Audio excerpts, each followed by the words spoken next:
Only when we, ourselves, are liberated from the endless cycle of birth and death, first can we truly guide all beings to the other shore of bliss and fulfill genuine filial duty to our parents. Whether one has shaved their head and became Buddhist monks, or remain lay Buddhists without shaving their head, we meet each other again and again through hundreds of lifetimes. When you're reborn, lay Buddhists may become monks, and monks may become lay Buddhists. Therefore, we are all Buddhists and brothers and sisters. That's why you make offerings to the monks who are devoted to practice with your hard-earned money.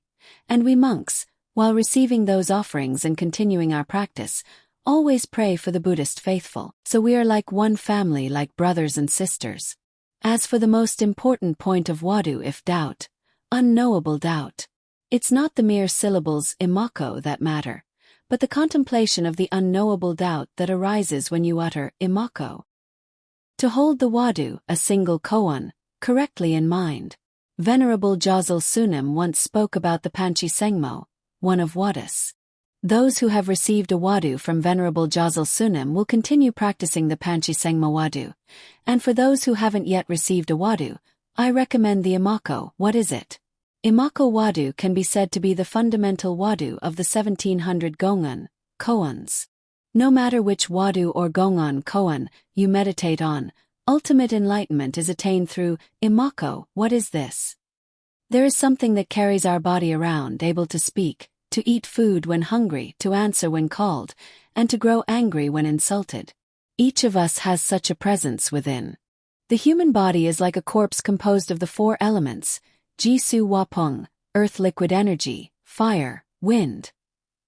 Because there's a conscious self guiding this body, we can say it's alive and human. It's also called the self-nature, the mind, one's true nature or Buddha nature.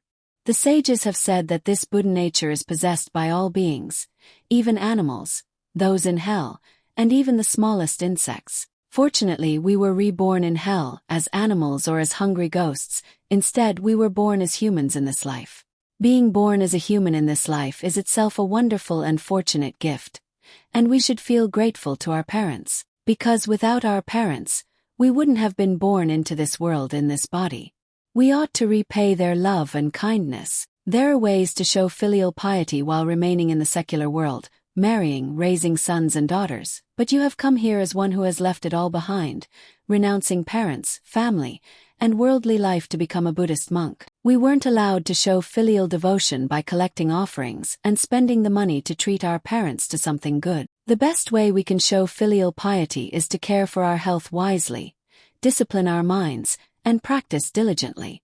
Being only in material ways is but a grain of millet-sized act of duty. With single-minded faith and a sense of urgency, we concentrate on the thorough doubt of our own wadu and continue our practice.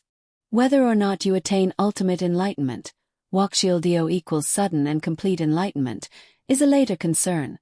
The greatest act of filial piety lies in steadily maintaining and refining your practice of questioning, the koan.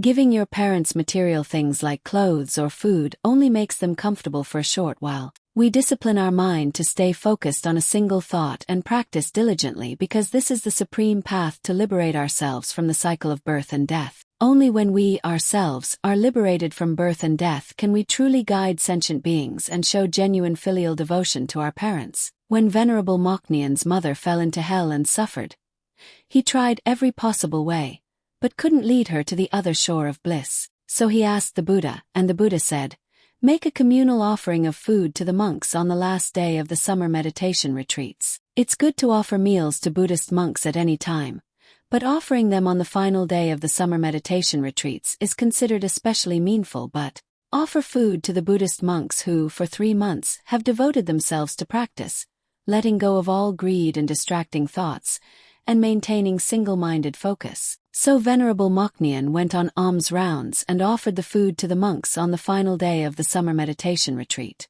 Through the merit of this virtuous act, he was able to free his mother, Lady Chongje, who had been suffering in hell. When a temple builds a main hall to enshrine the Buddha, people generously compete to make donation. That's a very good thing in its own way, but because we need to build a Dharma hall and enshrine the Buddha statue so that monks can practice there, making a sincere donation is a wonderful act.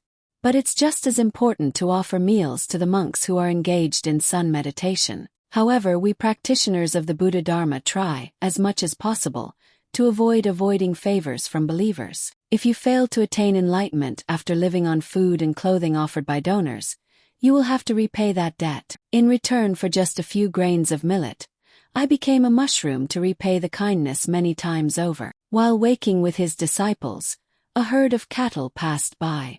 The Buddha asked, "Do you know what those oxen are?" In the past life, they were Buddhist monks who have now been reborn as oxen like that.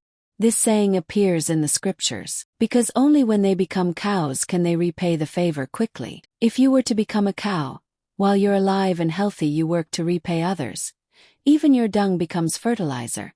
When you die, your hide is used for clothes and shoes, and your meat including every organ is eaten so that nothing is wasted. Therefore, if the monks fail to practice the way thoroughly and attain enlightenment, they are reborn as cows, not just once but again and again, perhaps dozens or even hundreds of times, until their karmic debt is fully repaid. That's why the Buddha said that monks should regard offerings as even more frightening than poison. I believe that among the monks gathered here, not one would ever be reborn as a cow.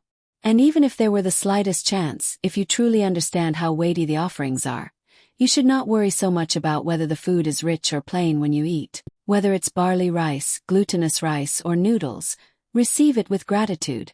Keep your wadu without distraction, and enjoy the meal mindfully.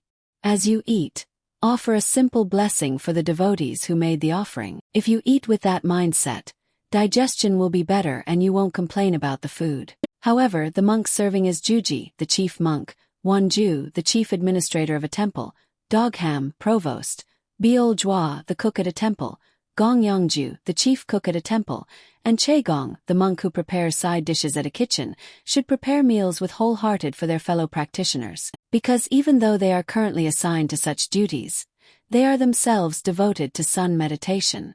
They may enter the meditation hall next season or later, and even if not this life, they believe they'll be reborn and practice sun meditation again. It is hard to practice alone day and night, so in this life, I'll take the role of Gongyangju, temple kitchen steward.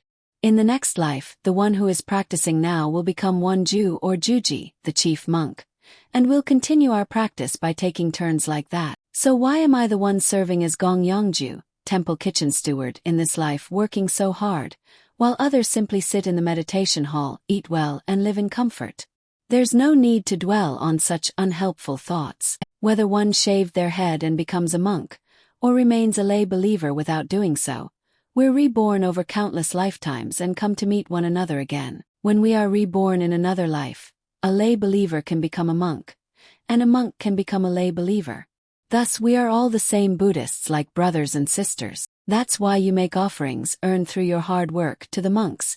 We, in turn, accept those offerings, devote ourselves to practice, and always pray for the well-being of the believers.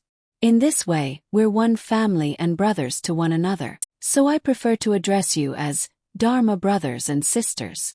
All monks who have shaved their heads, whether senior or junior, are all senior or junior, are like siblings born of the same womb. Likewise, lay practitioners, both Chong Sinsa, layman, and Chong Sinyo, laywoman, are also Dharma brothers and sisters sharing the same source, regardless of distance or closeness. So today as well, many brothers and sisters have gathered inside and outside the Dharma hall for the opening of the retreat. After establishing correct posture and breathing, the wadu in sun meditation is like a lamp in the dark night. A wadu should be received only from an enlightened master you truly trust, because you can pick a wadu on your own from a book, or get one from anyone. The point is not that the wadu itself is something mysterious or special, but that during practice things can go wrong. Without a reliable teacher you can truly trust, there's a risk of becoming confused or even changing direction. A wadu isn't something to keep changing.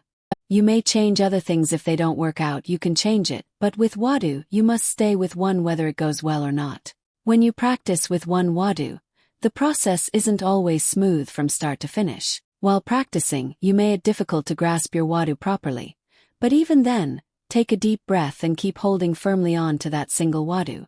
To help with that, you should often listen to the teachings of Venerable Josel John Kong, even through recordings. When you face difficulties or obstacles in your practice, listening to the recorded teachings can help you correct them. The most important point of Wadu, a single koan, is doubt, the unknowable doubt, the question, imako, what is this? It's not about the 3 letters themselves, but about penetrating the unknowable doubt that arises when you say, imako, what is this? Saying imako gives rise to doubt, and true insight comes from piercing through that very doubt. Guan refers to a form of penetrative insight and expression of thinking without thought. He said that when you feel drowsy or dull, one way is to keep the wadu between your eyebrows and observe it. When you don't feel that way, you may place it in the lower abdomen, below the navel. So, if beginners hold the wadu too tightly at the point between the eyebrows, they may unknowingly cause an upward rush of energy. Anyway, when you inhale, your lower belly gently expands. After inhaling, hold it for a moment. Then as you exhale, feel that your belly gently flattens and say, imako, what is this?